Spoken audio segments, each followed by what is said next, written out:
Carl Jung discovered that spiritual awakening doesn't energize you, it empties you. After studying hundreds of patients who experienced spiritual breakthroughs, Jung found that 70% lost all motivation within months, not because they failed, but because they succeeded too well at seeing through life's illusions. Jung called this the awakening paradox, the moment when enlightenment becomes emptiness, when clarity becomes confusion, when spiritual success becomes psychological crisis.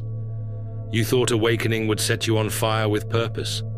Instead, it extinguished every flame that used to drive you. Right now, you might be lying in bed wondering why nothing matters anymore, why the goals that once excited you now feel hollow, why you can't summon the energy to care about anything, even though you're more conscious than you've ever been. But Jung discovered something that changes everything.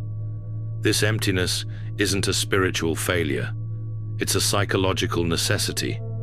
And there's a specific process for transforming this void into the deepest source of authentic motivation you've ever experienced. Here's what's at stake.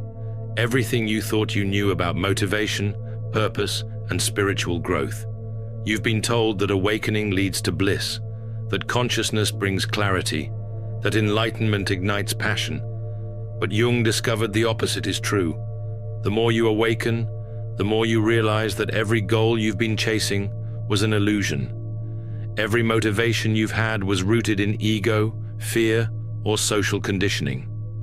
Every dream you've pursued was someone else's definition of success projected onto your life. Jung found that spiritual awakening forces you into what he called the nigredo, the blackening phase where your old self dies, but your new self hasn't been born yet.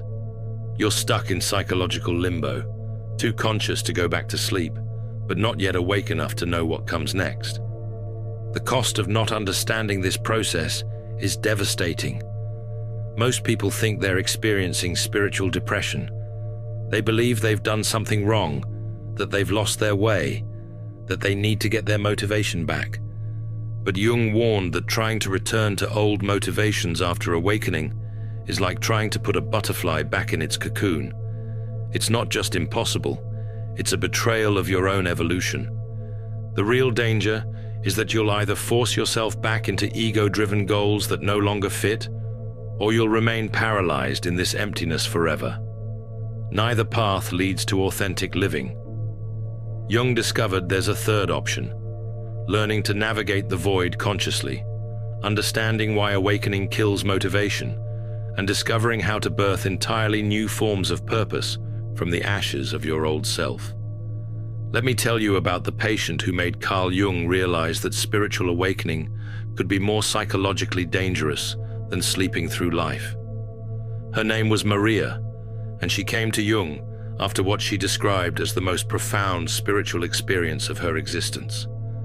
Maria had spent years seeking enlightenment through meditation, spiritual texts, and consciousness practices.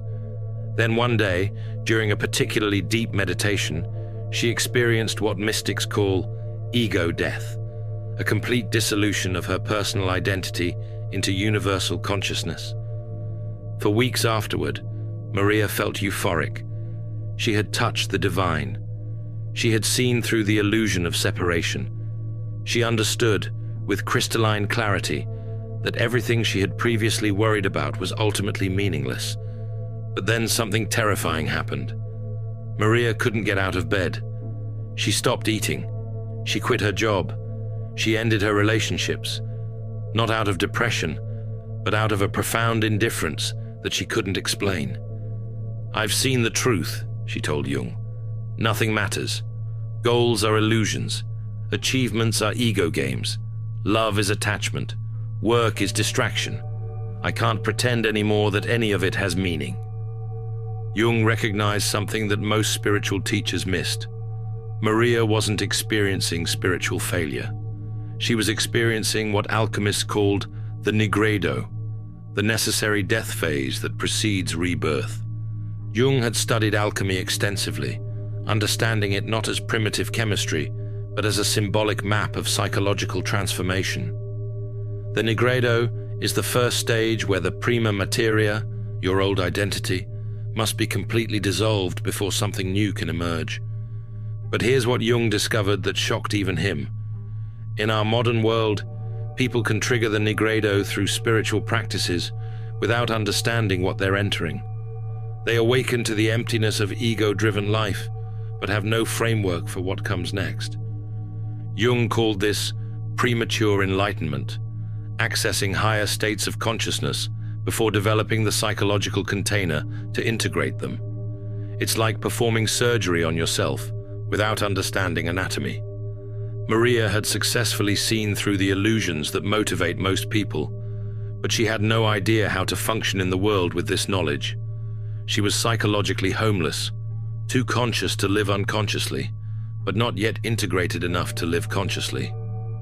Jung spent months with Maria, not trying to restore her old motivations, but helping her understand that her emptiness was actually sacred.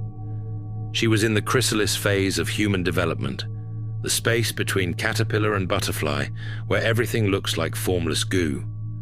Through their work together, Jung developed what he called the individuation framework, a specific process for navigating the psychological death that spiritual awakening triggers. He realized that the nigredo wasn't a problem to be solved, but a threshold to be crossed consciously. This discovery revolutionized Jung's understanding of both psychology and spirituality. He realized that most people who seek awakening have no idea they're volunteering for psychological death and rebirth. They think they're signing up for permanent bliss, not temporary annihilation. But Jung found something remarkable. Those who learned to navigate the nigredo consciously emerged with a form of motivation so authentic and powerful that it could move mountains.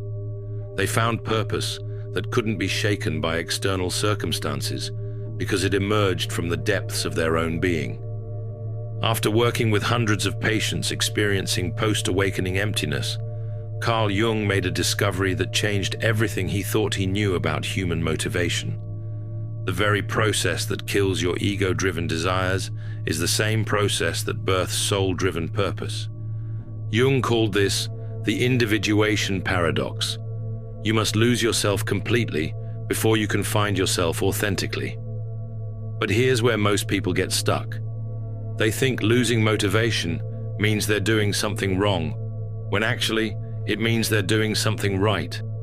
Jung discovered that all human motivation falls into two categories: persona-driven and self-driven. Persona-driven motivation comes from your false self, the mask you wear to get approval, avoid rejection, and maintain social identity.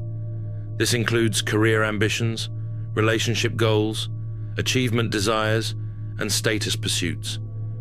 Self-driven motivation comes from your authentic core, the part of you that exists beyond social conditioning and ego needs. This motivation doesn't seek external validation because it emerges from internal alignment. Here's the paradox Jung uncovered. Spiritual awakening destroys persona-driven motivation before self-driven motivation emerges. You're left in a gap where the old fuel is gone, but the new fuel hasn't appeared yet. Jung found that this gap could last anywhere from months to years, depending on how deeply you understand the process and how consciously you navigate it. Most people panic during this phase and try to artificially restart their old motivations, which Jung warned was like trying to reanimate a corpse. But Jung discovered something remarkable about patients who learned to wait consciously in the void. They began to notice subtle impulses that felt completely different from their old motivations. These weren't driven by fear, need, or external pressure. They emerged from what Jung called soul calling, authentic impulses from the deepest part of their being. Sarah, one of Jung's patients, described it perfectly. I used to be motivated by anxiety, fear of failure, fear of rejection, fear of not being enough. When that motivation died after my awakening, I thought I was broken. But slowly, I started noticing different impulses. I wanted to create, not to impress anyone, but because creation felt like breathing. I wanted to help people, not to be seen as good, but because their suffering moved something deep in me. Jung realized that self-driven motivation doesn't feel like traditional motivation at all. It doesn't push or drive or demand. It calls, whispers, invites. It feels less like, I have to, and more like, I get to. It's sustainable because it comes from abundance, not scarcity. But here's what Jung found most fascinating. You can't force this new motivation to appear. You can't think your way to authentic purpose. You can only create the psychological conditions for it to emerge naturally. Jung identified 3 specific stages in this transformation: the dissolution, where old motivations die, the coagulation, where new motivations form, and the integration, where soul-driven purpose becomes your primary operating system. The problem is that most spiritual teachings skip over the psychological specifics of this process.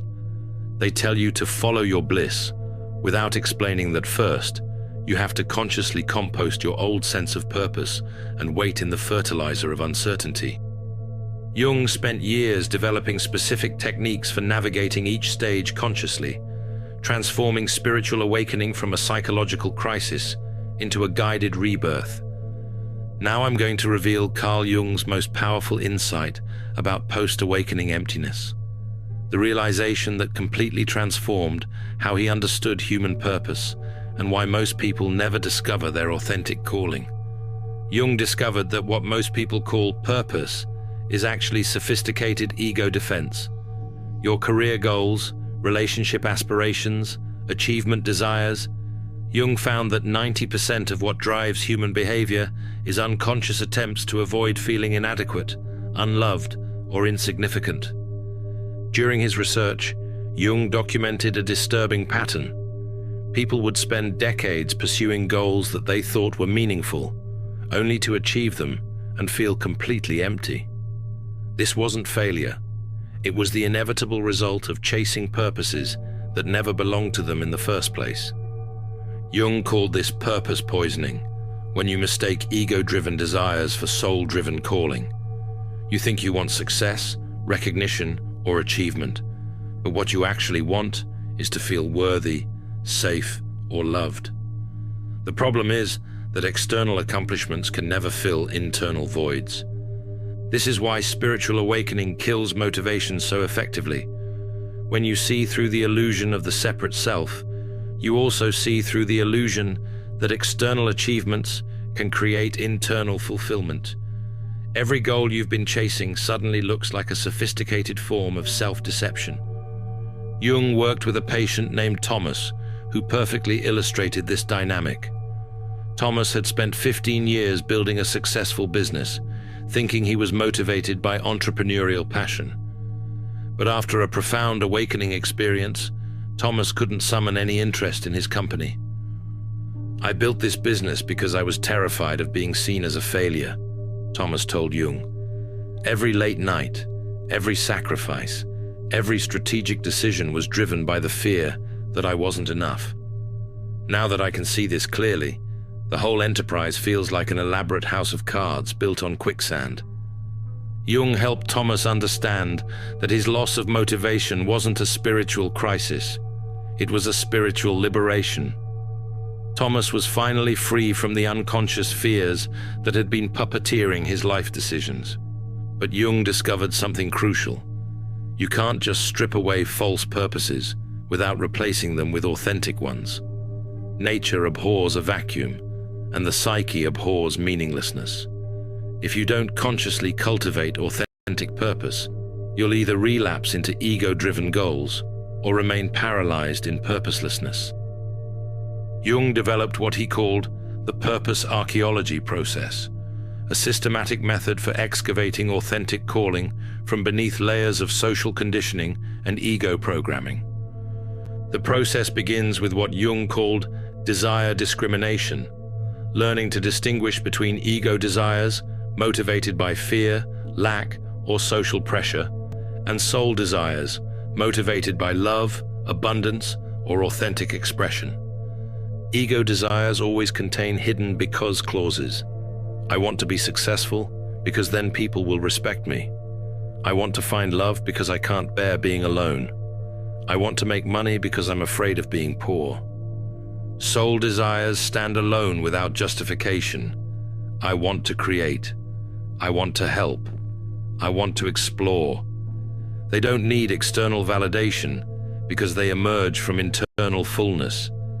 Jung found that most people have never experienced pure soul desires because they've been unconsciously motivated by ego programming since childhood. Spiritual awakening strips away the ego programming, revealing the authentic desires that have been buried underneath. But accessing these authentic desires requires what Jung called conscious waiting, learning to sit in purposelessness without panicking, allowing something deeper to emerge naturally. After years of research on post-awakening motivation loss, Carl Jung developed a precise three-stage framework for transforming spiritual emptiness into authentic purpose. Jung called this the psychological resurrection process, a systematic approach to birthing new motivation